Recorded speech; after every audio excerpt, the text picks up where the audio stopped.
Hello.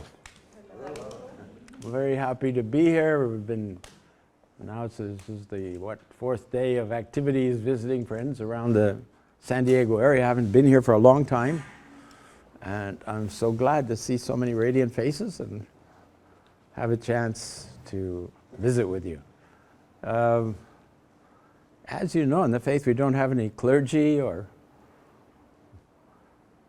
I don't know whether we have superior minds. I think there are a few around. In any case, what I wanted to do is share some things from the Baha'i writings with you this afternoon about the person of the Bab, the station of the Bab, as we're coming up to the bicentennial of his birth. And Shoghi Effendi, the guardian of the Baha'i faith, has laid much of this out in his own writings, both in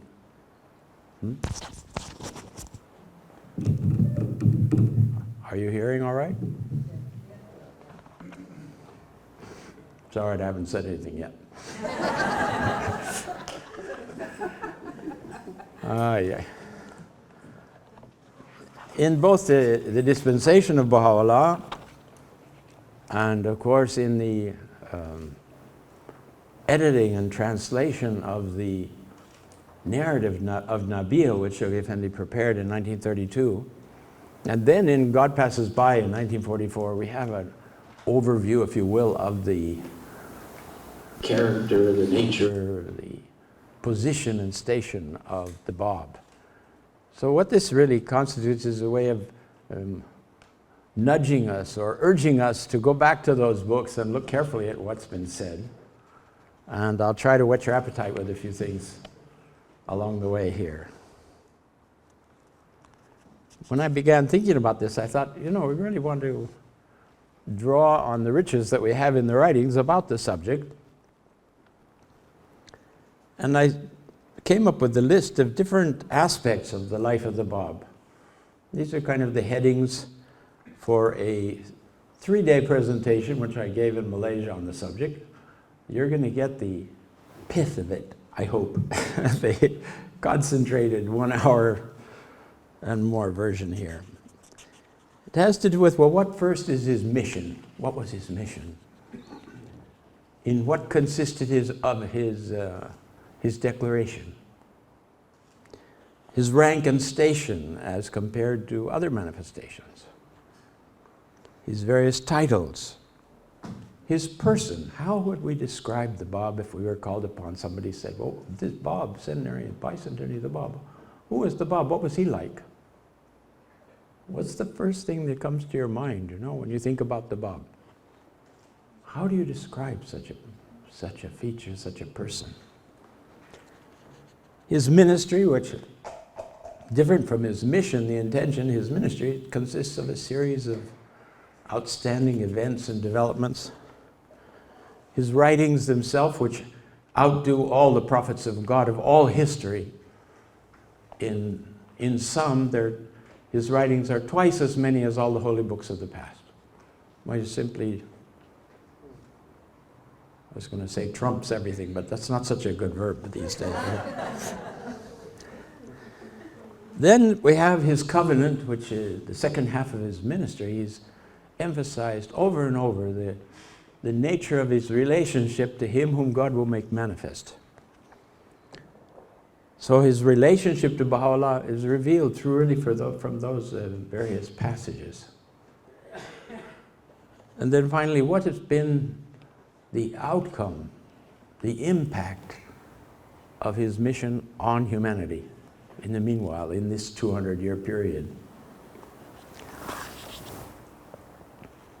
Fortunately, we have Shoghi Effendi addressing all these various aspects of the Bab, of the person of the Bab, of the mission of the Bab. Some of them, our chairman mentioned right off the fact that they have the twofold character of the Bab as a herald of Baha'u'llah and as an independent manifestation. This is unique enough, a characteristic of the Bab, but we add to that Shoghi Effendi, citing from the writings of the Bab and his own writings, the writings of Baha'u'llah and of Abdu'l-Baha, demonstrating that the unique feature of this dispensation is that we have twin manifestations. There's never been a dispensation in the past that's had two manifestations reigning over the destinies of the faith. Yes, John the Baptist, who according to the Quran was a full messenger of God and brought a set of laws and teachings, one of which you know as baptism. But with the death of John the Baptist, his period finished and the one of Christ opened. Contrary in this day, where the Bab constitutes together with Baha'u'llah a twin representation of the light of God. Two sources, independent sources of divine light, shining on us and on our principal institutions in the faith, on the guardianship and on the universal house of justice. The Baha'is that were alert to this, when the dispensation was published, Shoghi Effendi's letter, he said that 1844 constituted the date of the opening of the Baha'i dispensation. He didn't say of the Bab's dispensation, the Baha'i dispensation. There was a dispensation of the Bab that was in that, but it comes within the overall view of the three ages of the Baha'i dispensation.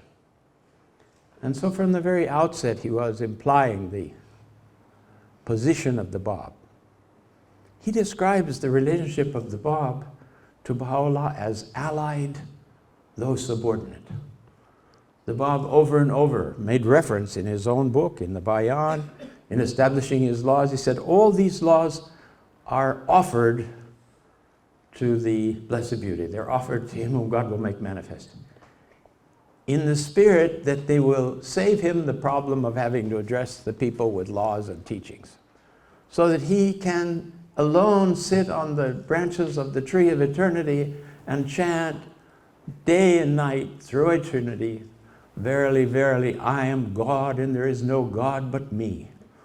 A very challenging statement. Now, those of you that may be coming to know the Baha'i teachings will see in the long run that when the manifestation of God declares himself to be God, he's really so self-effaced that the voice of God speaks through him.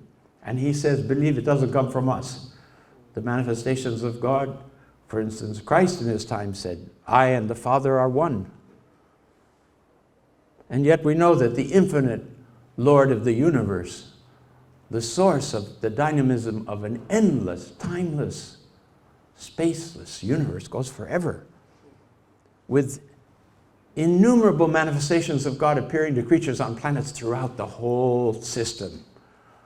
Then Baha'u'llah as an individual becomes a universal manifestation for our planet and its immediate future of its inhabitants. So yes, the universal manifestation addresses us with this voice of God from on high and reveals to us the nature of this supreme kind of a creation that's quite different from human beings. He's a human being like us on the one hand. We're animals like the animals, but we're not animals. We're something more than that. We're human beings. So the manifestation of God is also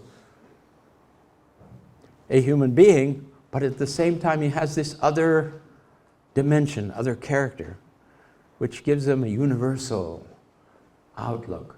Abdu'l-Baha explained it once in a way. I want to just share a little of that because it helps us understand, I think. He said, you have a soul.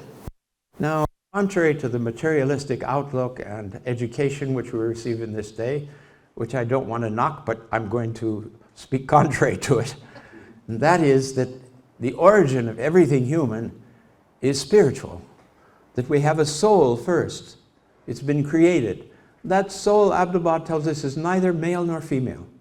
When it's cast into the world of creation, into this first stage of existence, into the womb of the mother that will nurture it through that stage one, and then is born into this life, it assumes either a male or female character.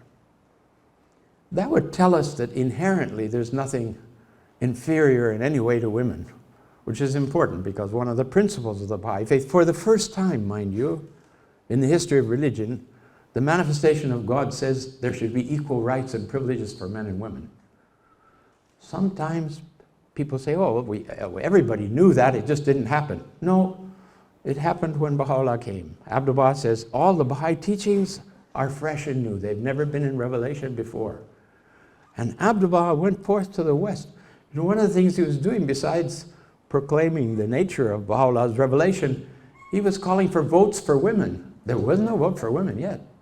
That was very controversial. Who is this peace prophet that's come here, and why is he promoting votes for women? Very interesting development. In any case, the soul continues. It's our reality, we're told in the Baha'i teachings, that maintains the whole physical system that we have. It's in touch with every cell in our body. You yourself, through the different powers of physical senses, feel everything in your, if something's not working right, and you know when it is working right. So there's this awareness of the whole condition, of our whole human condition. And that soul constantly works to rectify any deficiencies in any direction. This is this whole principle of letting the body heal itself. You reinforce it, yes, but you don't want to drug it to death either. So this is an interesting take on that. Then Abdu'l-Baha says, now the manifestation of God is similar. He has a body and he has a soul, an individual soul, radiant soul. He said it's a little bit like in the mineral kingdom. You have clods of dirt and then you have diamonds. And he said the manifestation's body is like a diamond. It's a very sensitive instrument. And then he has this all-encompassing universal reality in which each of the human beings on the planet is a cell. So he is the medium in which Baha'u'llah says in the Book of Certitude, a wonderful book that he's written, he says, all things live and move and have their being in the manifestation of God. We actually dwell within the same way our cells are dominated by our souls. The soul of the manifestation of God encompasses all of creation. And he says, because of that, he's the all-knowing physician. He comes and he takes the pulse of the human race and he prescribes the remedy that we need, because he's aware in his own being of the state and suffering and happiness of all of human race, the whole human race. That's pretty hard to get in our heads, but it's a lovely example that tells us that these beings, Moses, Abraham, Moses, Christ, Muhammad, they're of a different nature, completely different nature from us. They transcend and encompass our realities. So we're moving back to the nature of the Bab as an independent manifestation of God, on the one hand, and as herald of one greater than himself. In a statement, a general overview statement to the High Commissioner of Palestine, Shoghi Effendi said, the Baha'i faith revolves around three central figures. The first of whom was a youth, a native of Shiraz, named Mirza Ali Muhammad, known as the Bab, who in May 1844, at the age of 25, advanced the claim of being the herald who, according to the sacred scriptures of previous dispensations, must announce and prepare the way for the advent of one greater than himself, whose mission would be, according to those same scriptures, to inaugurate an era of righteousness and peace, an era that would be hailed as the consummation of all previous dispensations and initiate a new cycle in the religious history of mankind. This is the Bab, situated right in the middle of that, taking us to a whole new dimension of human experience. His declaration, right, that statement we just read, said that he declared himself in May 1844. What happened then? Fortunately, he described proclaimed his mission, declared his mission to an outstanding figure in the Baha'i faith, That is Mullah Hossein. This is a student of various movements that proclaimed the coming of this promised one was going to appear. He was out searching, he'd been fasting, he was searching the world to see if he could find this individual. And through the Bab had met him outside the city gate, invited him to his home, and began talking to him about different things. What is it he was looking for? What are the signs that you would need to see to recognize the one that you're in search of? And Mullah Hossein states certain signs, certain physical reality, healthy and free of sins, doesn't smoke, all these things. And the Bab says, behold, are these signs not present in my person? Oh, Mullah Hossein takes a start, you know, and he says, the one I'm looking for is very great indeed. And then he feels ashamed that that was the response he gave to the Bab. And he becomes humble in character. And the Bab continues then to present proofs to him. After 2 hours and 11 minutes after sunset, when he says that the actual declaration took place, Mullah Hossein had become overwhelmed with the reality of the Bab and his station. And he writes himself, his testimony, this revelation, so suddenly and impetuously thrust upon me, came as a thunderbolt, which for a time seemed to have benumbed my faculties. I was blinded by its dazzling splendor and overwhelmed by its crushing force. Excitement, joy, awe, and wonder stirred the depths of my soul. Predominant among these emotions was a sense of gladness and strength, which seemed to have transfigured me. How feeble and impotent, how dejected and timid I had felt previously. Then I could neither write nor walk, so tremulous were my hands and feet. Now, however, the knowledge of his revelation had galvanized my being. I felt possessed of such courage and power that were the world and all its peoples and its potentates to rise against me, I would alone and undaunted withstand their onslaught. The universe seemed but a handful of dust in my grasp. I seemed to be the voice of Gabriel personified, calling unto all mankind, awake, for lo, the morning light has broken. Arise, for his cause is made manifest. The portal of his grace is wide open. Enter therein, O peoples of the world, for he who is your promised one is come. Shoghi Effendi states that there, right, just in these words, in the opening of God Passes By.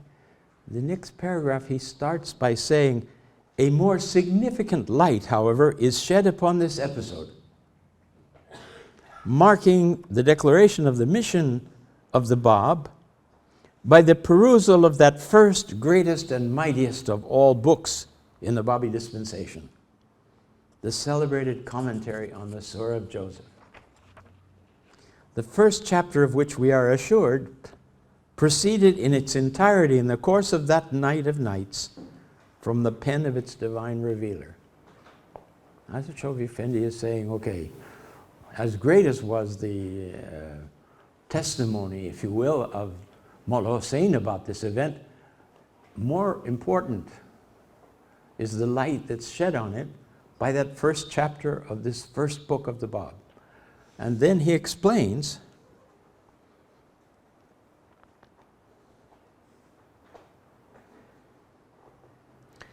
Shoghi Effendi states finally, he says, the description of this episode by Mullah Hossein, as well as the opening pages of that book, attest the magnitude and force of that weighty declaration.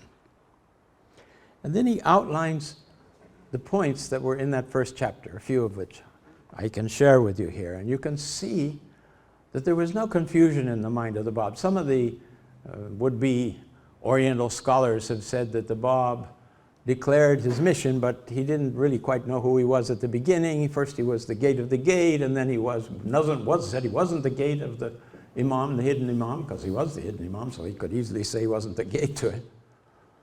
And we realize from what Shoghi Effendi is quoted or cited from this chapter that the Bab very clearly is in possession of himself as a supreme manifestation of God, revealer of the Word of God. He says, he sets forth a claim to be no less than the mouthpiece of God himself, not the hidden imam, of God himself, promised by the prophets of bygone ages.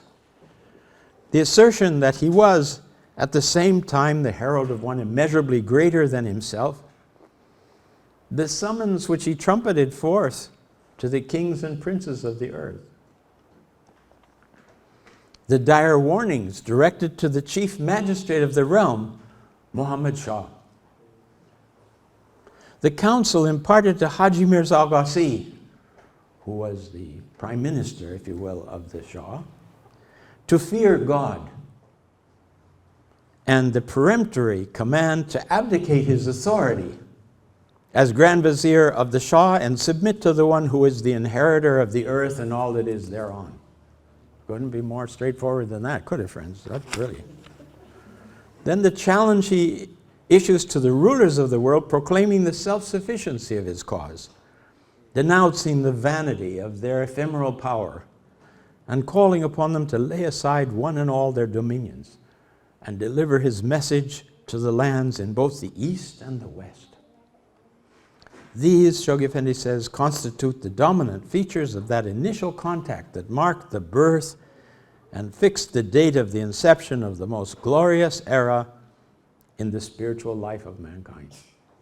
Whoa.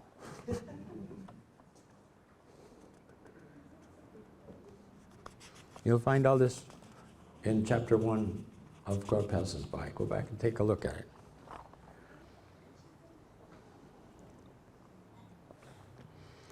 The second section of the dispensation, after outlining the rank and the greatness of Baha'u'llah's station, Shoghi Effendi does so peerlessly for us in that work, he says, not only in the character of the revelation of Baha'u'llah, however, stupendous be his claim, does the greatness of this dispensation reside. For among the distinguishing features of his faith ranks, as a further evidence of its uniqueness, the fundamental truth that in the person of its forerunner, the Bab, every follower of Baha'u'llah recognizes not merely an inspired annunciator, but a direct manifestation of God. It is their firm belief that no matter how short the duration of his dispensation, however brief the period of the operation of his laws, the Bab had been endowed with a potency such as no founder of any of the past religions was, in the providence of the Almighty, allowed to possess.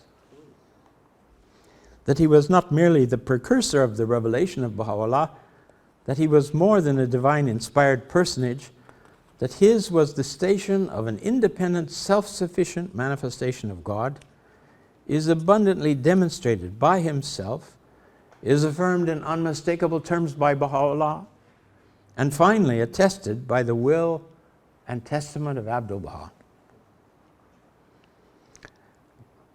Right off he brings a prophecy from the past in proof of what he's saying. He says, nowhere but in the Kitab-i-Gan, Baha'u'llah's masterly exposition of the one unifying truth underlying all the revelations of the past. By the way, if you're collecting descriptions of the Kitab-i-Gan, you don't want to miss that one. Masterly exposition of the one unifying truth underlying all the revelations of the past. Can we obtain a clear apprehension of the potency of those forces inherent in that preliminary manifestation with which his own faith stands indissolubly identified, associated, expatiating upon the unfathomed import of the signs and tokens that have accompanied the revelation proclaimed by the Bab, the promised Qayyim, he recalls these prophetic words. This is a very interesting prophecy that's coming from the time of Muhammad. Knowledge, it was stated, is 20 and 7 letters. All that the prophets have revealed are 2 letters thereof. No man thus far hath known more than these 2 letters. But when the Qaim shall arise, he will cause the remaining 20 and 5 letters to be made manifest. I think it's clear, friends, that we're not talking about the normal alphabet. We're talking about the distribution. If you could divide knowledge into 20, 27 letters, that's what you would come up with. Excuse me. Behold, adds Baha'u'llah, how great and lofty is this station.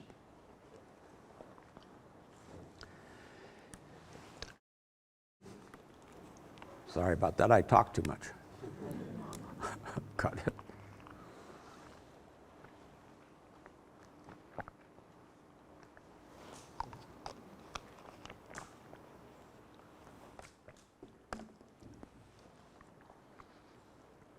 Then Baha'u'llah, he adds from Baha'u'llah, of his revelation, the prophets of God, his saints and chosen ones, have either not been informed or in pursuance of God's inscrutable decree, they have not disclosed. How mysterious.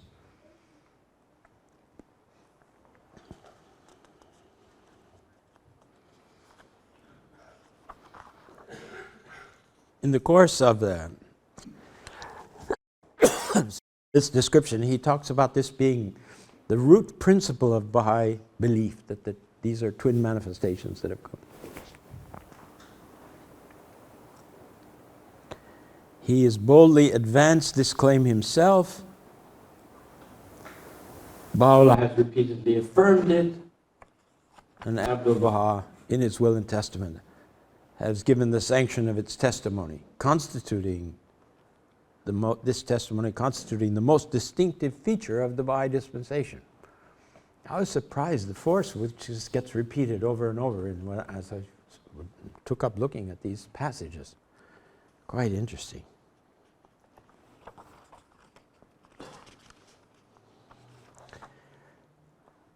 The marvelous happenings of this 8-9 year period, the ministry of the Bab, which of course went beyond his own execution.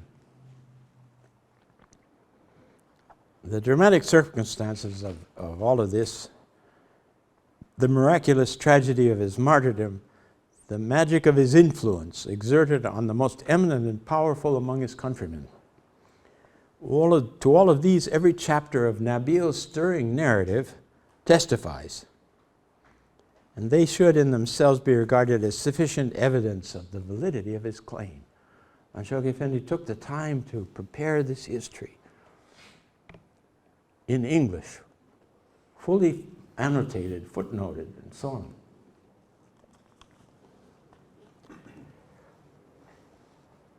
With regard to the Dawnbreakers, and this has been a little off our agenda in recent years because we've been busy with institute courses and other activities you probably are familiar with if you're in touch with the Baha'is at all.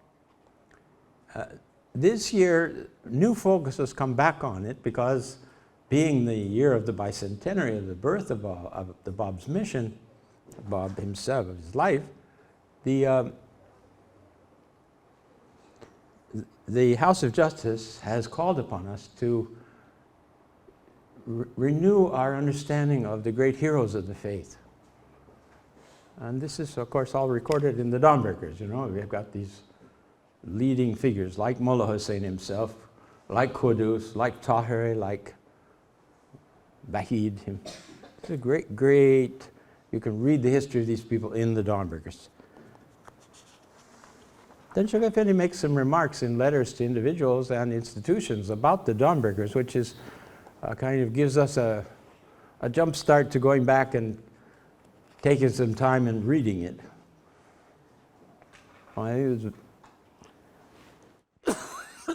Excuse me. Number of Persians in the room. They can help you with the pronunciation of the Persian names, which are also a bit of a challenge at first in the West. You sit down and read it at first and you have a whole lot of people saying, who are all these Mirzas? Which is a kind of the equivalent of Mr. in Farsi. So you want to get more of the core of the name so you don't mix the figures up, keep them distinct in your mind. I know it's a temptation when we're reading it to just jump over the Persian names, but that doesn't really make the thing very clear.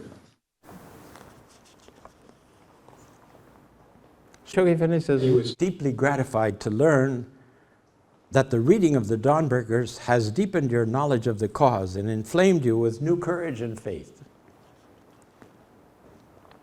It gives the reader a new vision of the cause and unfolds before his eyes the glory of this new manifestation in a manner hitherto unknown. Then he makes an interesting statement. He said, Nabil's narrative is not merely a narrative. It is a book of meditation. Interesting, huh? It does not only teach, it actually inspires and incites to action. It quickens and stimulates our dormant energies and makes us soar on a higher plane. It is thus of an invaluable help. Again, in another letter this is in Shoghi Effendi's own handwriting, I would strongly urge you to utilize to the utmost possible extent the wealth of authentic material gathered in Nabil's stirring narrative, and encourage the youth to master and digest the facts recorded therein as a basis for their future work in the teaching field and as a sustenance to their spiritual life and activities in the service of the cause. All of us included, but particularly to the youth. If you want your dormant energies to be awakened, unfired, and set ablaze, the Dawnbreakers is the thing you want to look at carefully. And it's not an easy book, it's a challenging book, but it's so inspiring all the way through. Every other page you're in tears about things. This is terrific. He fully approves the idea of holding study classes, for the deeper the friends go in their understanding of the teachings, the more firm and steadfast they will become, and more unwavering in their support of the institutions of the faith. Books such as the Igan, Some Answered Questions, and the Dawnbreaker should be mastered by every Baha'i. What a challenge.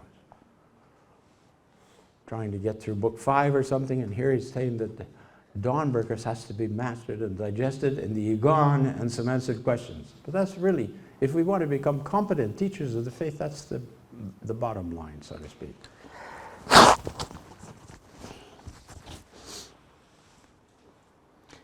The friends read these books over and over again.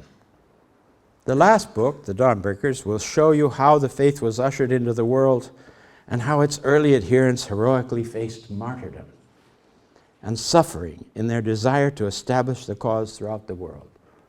Those of you who may not be familiar with Baha'i history, after the Bab arose, after his disciples that were mentioned at the beginning here, the Letters of the Living, went forth to the country to announce the teachings of the Bab, the combination of the religious leaders who were very strong, they ruled over the people. They decided life and death, basically, of anybody.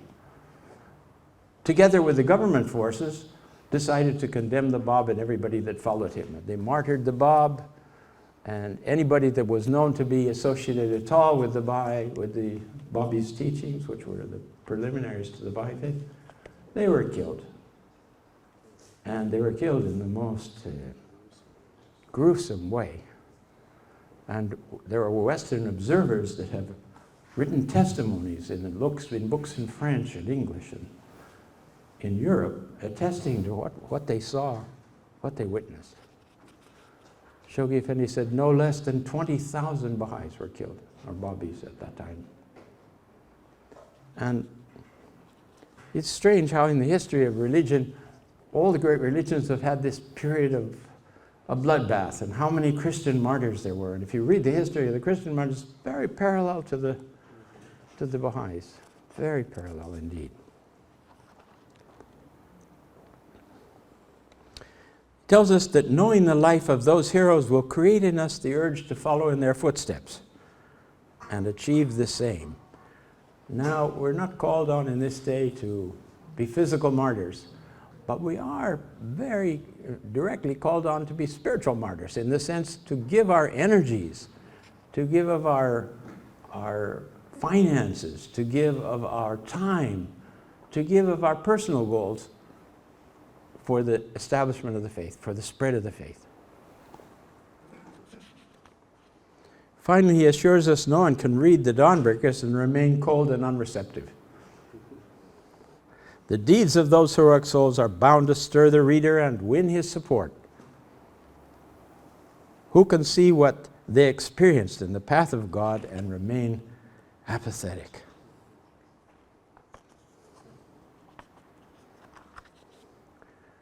There is a lot more in this section of the dispensation on this subject, but I want to get to the quotation from the will of Abdu'l-Baha, because it states it so clearly, this twin position of the Bab and Baha'u'llah. Finally, in Abdu'l-Baha's will and testament, the repository of his last wishes and parting instructions, he, in the following passage, specifically designed to set forth the guiding principles of Baha'i belief, sets the seal of his testimony on the Bab's dual and exalted station. The foundations, quoting the will now, the foundation of the belief of the people of Baha, may my life be offered up for them, is this: His Holiness the Exalted One, the Bab, is the manifestation of the unity and oneness of God and the forerunner of the ancient beauty. His Holiness the Abha Beauty, Baha'u'llah, may my life be offered up as a sacrifice for his steadfast friends, is the supreme manifestation of God and the dayspring of his most divine essence. All others, he significantly adds, are servants unto him and do his bidding. Hence the title Abdu'l-Baha, the servant of Baha, that Abdu'l-Baha adopted. Baha'u'llah never called Abdu'l-Baha Abdu'l-Baha. That was something that he adopted afterwards. He called him Allah. Allah, which meant master or superior being, so to speak. Titles, the titles. What were the titles? Of all the titles, Shoghi Effendi has chosen 5 from Baha'u'llah to characterize the greatness of the Bab. The first one is from the Igan itself, that he was the essence of essences, the sea of seas. The second, that he was the point round whom the realities of the prophets and messengers revolve. That the third is from whom God hath caused to proceed the knowledge of all that was and shall be. Again, think of the 27 letters. What a revelation. That his rank excelleth that of all the prophets of the past. His revelation transcendeth the comprehension and understanding of all their chosen ones. And another that you can add to it from your own experience with the Baha'i Prayer Book and the Tablet of Ahmad, that he was the king of the messengers of God. He occupies that position in the world to come. He's the sovereign ruler over all the previous prophets of God that have come.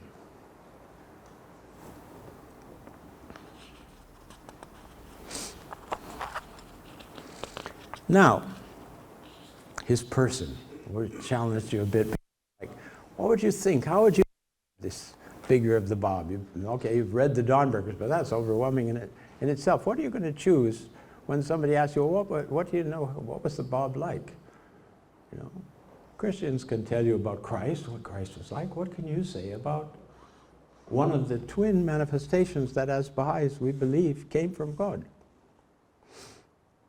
Fortunately, Shoghi Effendi has done it for us. He's summarized in a few short phrases the position of the Bab, something about his person.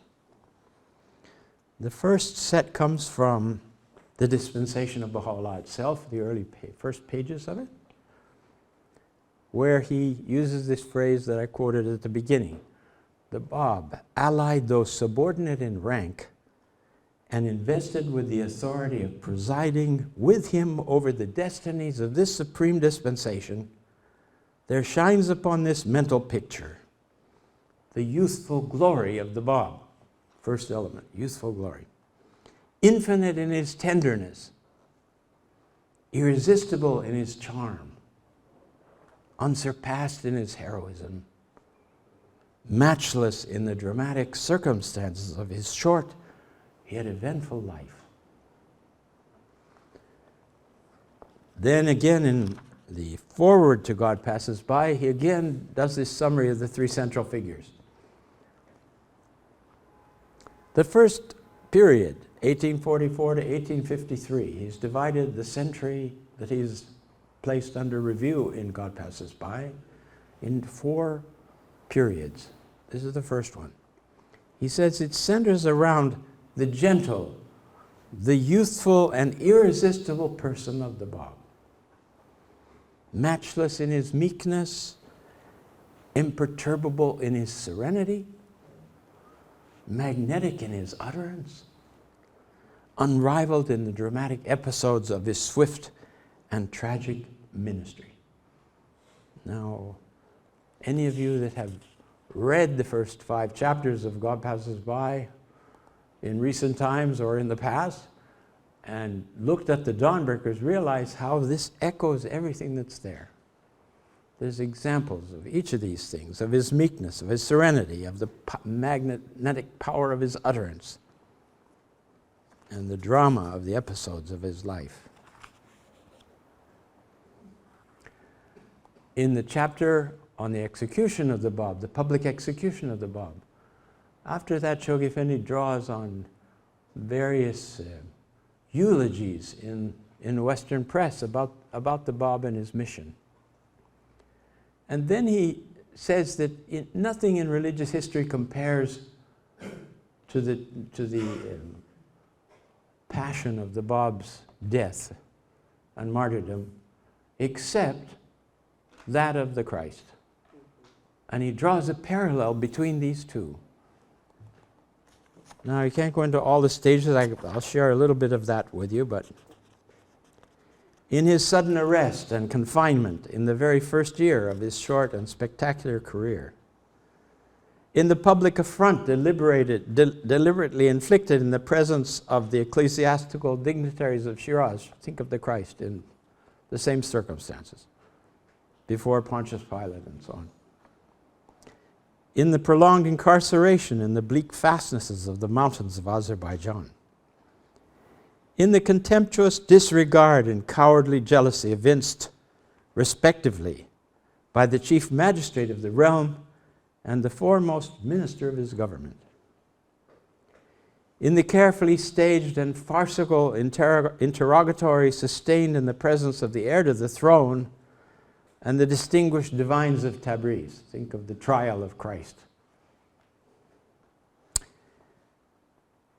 In the presence of the heir to the throne, you all are aware, of course, of Nasruddin Shah, who ordered the execution of the Bab. He was this heir to the throne. He was the governor in Tabriz at the time when the Bab was interviewed by these religious authorities in such an insulting way. And he saw the Bab declare, I am the promised one. Can hardly slip out of the position that he was in.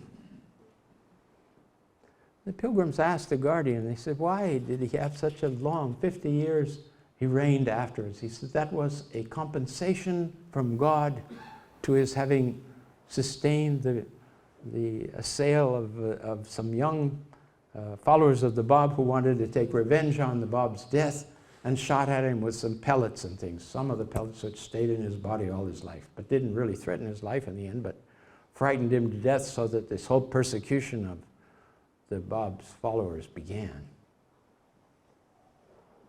Shoghi Effendi said because of that he had a long reign. Mr. Olinga, the hand of the cause, was traveling in South America, and I had the privilege of accompanying him and translating his talks to the friends. he was in Buenos Aires and he was speaking to an audience which were mostly Catholic background people who had become Baha'is. And he told a little bit about Nasruddin Shah, and then he said, and Shoghi Effendi said when he died, he went straight to hell. There was a big gasp in the room, and one lady in the back was fanning herself desperately. You know, they don't like to hear, ex-Catholics, probably some in the room, they don't like to hear about hell because they've heard so much and it's been so intense, you know, what they said. So I thought, whoa, we got through that one. She's fanning herself, it'll be all right. And then I turned to Mr. Olinga, what's the next thing he was going to say? And he said, and then the guardian said, he's still there. At which point she fainted right off her chair, and we had to go and revive her and start the meeting afresh after that. Ria Khanum told me Shoghi Effendi was jesting with her. He said, you know, when Muhammad Ali died, we had a lot of complaints from Nasruddin Shah. He said, where am I to go? You expect me to live with this one? You know, I had bad enough as punishment, but he didn't want to be there with the archbreaker of Allah's covenant. Wow.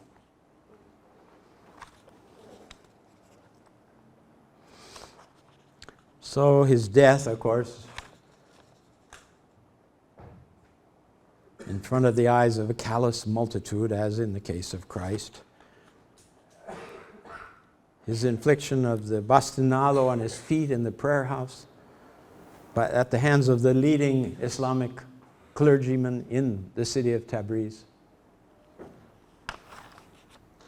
You can read this in detail yourselves again in the chapter on the execution of the Bab in God Passes By.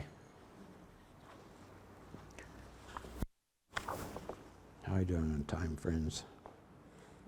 Yes, all right. A few words that I wanted to say to you about the question of our individual duties as Baha'is. Now, you forgive me, some of you are learning about the faith and have notions from the friends about what the Baha'i teachings are. I'm kind of, bearing my soul here from the experience that I've had on the House of Justice and traveling around the world in recent times, to talk a little bit about what's the individual duty of a Baha'i. We've got collective duties, and the House of Justice has been addressing us, and you're probably familiar, if you're around the Baha'is at all, that we're doing neighborhood teaching and that we have core activities. All these things are essential. But at the same time, the House of Justice has not dwelt to any great degree on the individual responsibilities of being a Baha'i, because that's part of being a Baha'i. And nothing alters that. Those are from the words of Baha'u'llah and the words of the Bab himself and of Abdul-Baha. And what Baha'u'llah says is that we are all, that clergy have been forbidden in this revelation, and it's the bounty of God that He has let us become the inheritors of the prophets. And He's made us responsible to share knowledge of the teachings of the faith with other people in the world. That's the way it spreads. Quite different from proselytizing, where you're trying to win the people over to the faith. You are sharing it, you're offering it, like you would offer jewels to a king. This may interest you. This may be something that might be interesting to you. If it's not, leave them to themselves, he said. Pray for them and move on. As far as I understand, he calls on us to proclaim the cause. He also calls on us to teach the cause. In the paragraph where he calls on us to teach the cause, he said, first thing when you've accepted the faith is to teach your own self. Absorb the teachings of Baha'u'llah yourself so that you become animated and illumined with these teachings. That the light of the inherent power of the revelation flows through the individual to the hearts of listeners and touches them or not, depending on the state of receptivity they have. This act of being a hollow reed, who sang that beautiful song for us? Yes, thank you. Describes that character, that one cleans the pith of self-love out of the center of our being so that the love of God can rise in it and shine out from us. And that's the nature of divine confirmation that Baha'u'llah and Abdu'l-Baha talk about. And Abdu'l-Baha very strongly states the following. It's clear that in this day, confirmations from the unseen world are encompassing all those who deliver the divine message. Should the work of teaching lapse, these confirmations would be entirely cut off, since it is impossible for the loved ones of God to receive assistance unless they teach. Then the Guardian adds in his own right, Shoghi Effendi, there's nothing that brings success in faith like service. Service is the magnet which draws the divine confirmations. Thus, when the person is active, in the sense of teaching, they are blessed by the Holy Spirit. When they are inactive, the Holy Spirit cannot find a repository in their being. And thus they are deprived of its healing and quickening rays. A couple of things in relation, if I might, observations. One is, Shoghi Effendi, when he was orienting Keith Ransom Kaler, a highly educated Western woman who he prepared in Haifa. She stayed 4 months in Haifa, and then he sent her to Iran, where she attempted to right some of the wrongs that were being done against the Baha'is with the Shah and with others, and finally fell ill in Isfahan and is buried there in such a spirit that the Guardian said she had attained the spirit of martyrdom in her sacrifice, and he pointed her a hand of the cause then posthumously. He said, do you think that the kingdom of Baha'u'llah, the kingdom of God on earth, is dependent on the actions of the Baha'is? Well, she thought, seems to be. We're being encouraged to so much to teach and to carry the faith forward. He said, not at all. The Baha'is can get it all wrong, and still the kingdom will be established. That's very reassuring. So sometimes we don't know if we're doing it right or wrong, you know. It will happen. So then she says, but Shoghi Effendi, why all the push to the Baha'is to teach the cause and meet the goals and everything? He says, that's for you. That's the bounty of God for the Baha'is, that they can participate. And it reflects this verse that Abdu'l-Baha cites in his own will and testament, where he says the greatest gift of God is teaching. The fact that when we teach and attempt to share the message in a simple or elaborate way, depending on our capacities at any given moment and the situation we find ourselves in, when we do that, when we're alert to doing that, the divine confirmation flows through us and touches hearts. Then they are added to the group that's helping to forward the cause in the sense of creating a spiritual community, which Shoghi Effendi said is also necessary, that there be some community in the world, along with the forces released by the Baba Baha'u'llah that are bringing humanity to a recognition of the kingdom and of the sovereignty of God and of the oneness of God and of the love of God.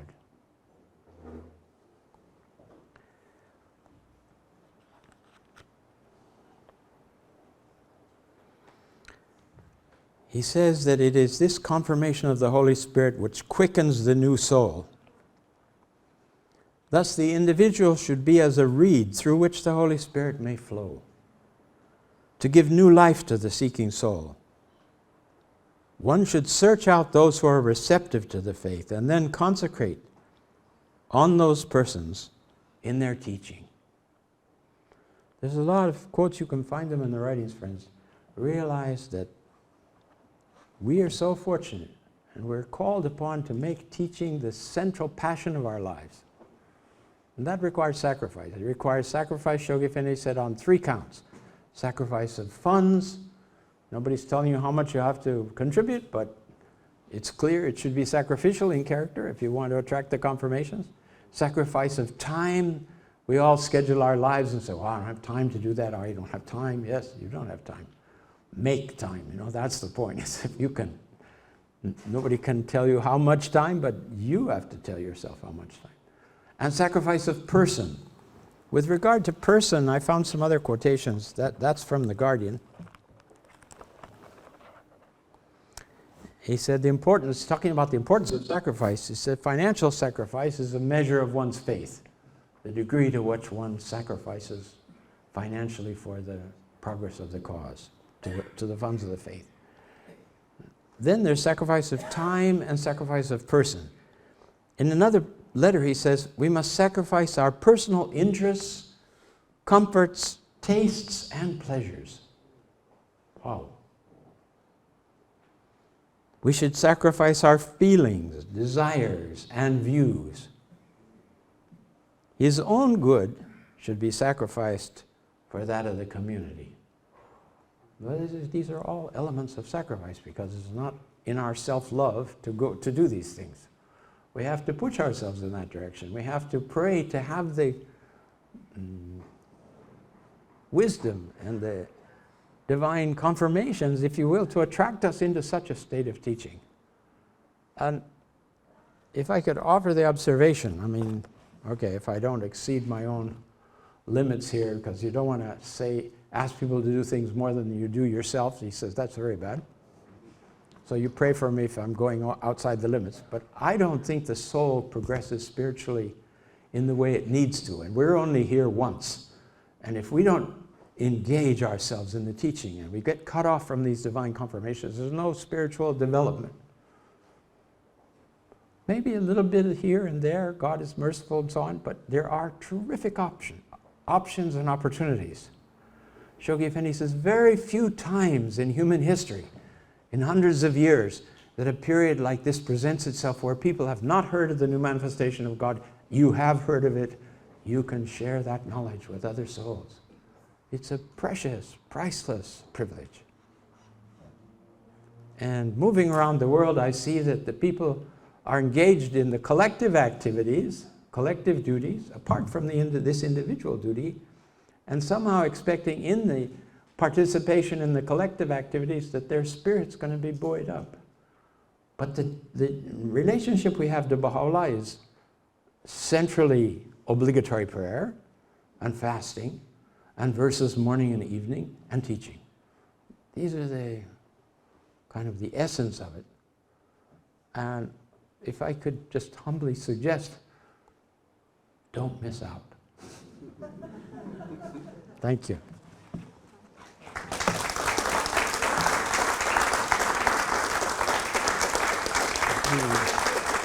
I don't know if they want to ask any questions or Are there any questions for Mr. Dunbar?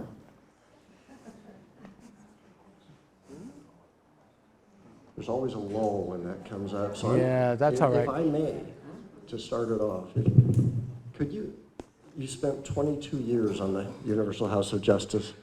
Could you share what types of things caused you to lose sleep? And what kinds of things brought the greatest joy to you and members of the House of Justice? Okay. Now that's a very challenging question. You know, generally when my head hit the pillow, my wife said, "You're the strangest person. You just hardly, on the way down to the pillow, you're asleep." She has to have the light on and read and calm herself down to go to sleep. I just out like a light. So I didn't lose sleep over it. I'd push a long time before I'd go to the pillow.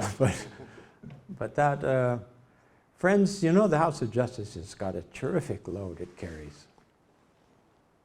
And the House of Justice has the confirmations we've seen here of the Bab and Baha'u'llah, both. The members have those confirmations. You don't need to pray for the House of Justice. It's really, it's in good hands. But the members can use your support and prayers to keep them buoyant and alive and able to do what they have to do. I swear to you, I left, after 22 years, I left in 2010. It was about 2 years before I recovered sanity, if you will. I mean, just being able to do regular things. We moved into a house that had an upstairs. I dragged myself up when we looked at the house originally to see what was upstairs. I thought, I'll never go up here again. Now I run up and down the stairs. Wow, Took a couple years. And the other members that I talked to also say after they come off of the house, it takes a couple of years to unwind everything. We used to call it, I don't know if that's a polite term or not, brain fag. You're just so exhausted in the head from trying to read and keep up on so many different things, so many issues. I remember one night at the Pilgrim House, a lady from the West, she said, you know, she said, I know the House of Justice writes the Rizwan message. What else does it do? Well, there was that reaction in the room, like your reaction, all around her. She looked a little startled, like. And I, rather on the wicked side, said, do you think it's easy to write the Rizwan message? Yeah. Friends, the Rizwan message usually went through 8 drafts. First, a general discussion, the House members things they thought should be in the Rizwan message, and then a draft was produced after several days in which everyone expressed fully their thoughts and feelings on what had happened that year. And then the House would assign a couple of members, we were all taking notes, but they would assign a couple of members to write the first draft. That draft would come back, it would be read in full, the spirit of it, and then it would be read paragraph by paragraph. And the members went at everything. This paragraph should be the second one from the end, this one should be that, this word should be this, that phrase is too strong, this one needs to be stronger, just like that. And it went through 7 different stages, usually 7, 8 drafts. And then they have some other things they do too. Like administering the Baha'i world community and so on. Inside the house itself is magic. The consultation goes very quickly. When I was first on the house, I didn't know that anybody was making decisions. Everybody brings items to the meeting. They're all numbered. And at the first, of course, I didn't have any items. I just come onto the house. There would be a discussion, and then the chairman would say, all right, the next item is such and such. At the break, I asked him, well, there was no vote. There was no statement of what the decision was. He said everyone understood. In other words, the progressive development of consultation on the topic, if you had anything contrary to it, you would bring it up. If not, we move to the next item.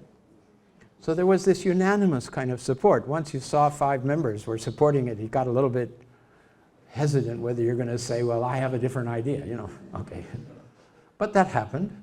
I've seen where one member said, this is not, I don't feel good about this decision. And they said, okay, let's take time now, please, explain yourself fully. And the member would explain and talk it through, and the 8 members would go over to that side. Unanimous decision that was not the one originally contemplated. So there's no red light that flashes and says, you got it right, friends, move on. You know, you got to have to be a feeling for this. It's wonderful the way it operates. I can tell you, in 22 years, 2 times we voted. The issue was that tense and very urgent for the cause. I'm not going to tell you what the issue was, but twice we voted. That's amazing, you know. Twice we had to see if the majority was going to rule in this matter. So interesting. The members have no special training for it. They are into the house. Bora Kavlin used to tell me, he would keep smiling at me and saying, you know, get ready. And I felt outrageous. How can he say that, you know? But he knew the number of votes of the previous election, so I guess he knew that I was high on the list, and so he kept saying these things. He said, the House trains its own members. In other words, being on the House trains the member. And I'll tell you, it took about 5 years to kind of just get into the seat and feel like you could say something once in a while.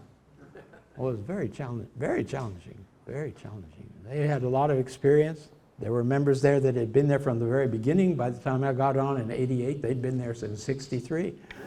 They pretty well knew the lines of action and what they wanted to do, you know. It's a unique experience. Women say, how is it possible that There's no women on the House of Justice. You've excluded us from this privilege. But friends, all but 9 men are excluded from the privilege as well. So there's not very many people on the planet. And Abdu'l-Baha says it will become known in the future why women have not been, they've been specifically not allowed to be members of the House of Justice. There's some reasons for this. He said it'll become as clear as the sun at midday. Now, have any of you come up with a reason that's as clear as the sun at midday? None of us did. Please.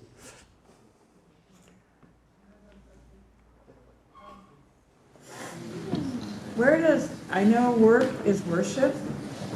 How does work become worship more to help us teach? I've recently had a really hard job helping take care of elderly parents, and I found it's really a blessing. And I think I'm kind of understanding now, but maybe you could elucidate on that. Well, that sounds like you've got the sense of it. It's work is worship. It's the attitude you have in everything you do is to serve others. I mean, you know, it's not just the fact that because you're slugging away at something, that's worship. You have to have the right attitude towards it.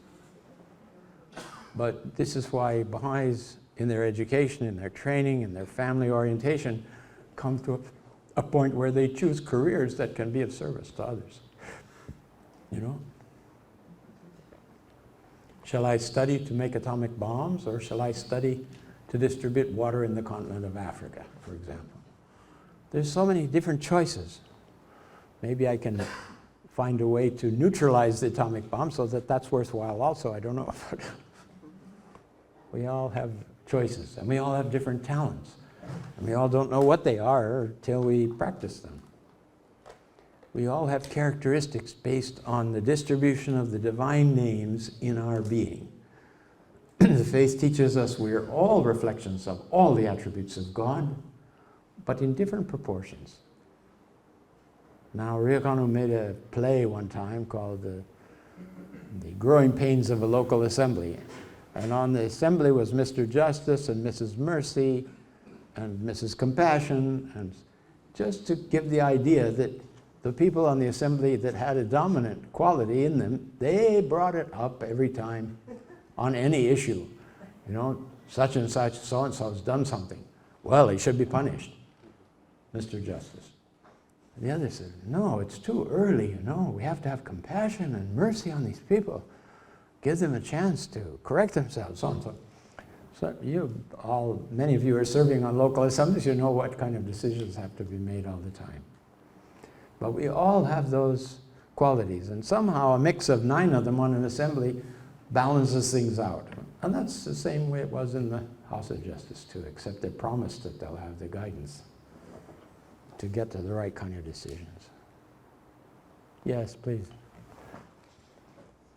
We are studying narrative narrative in our community.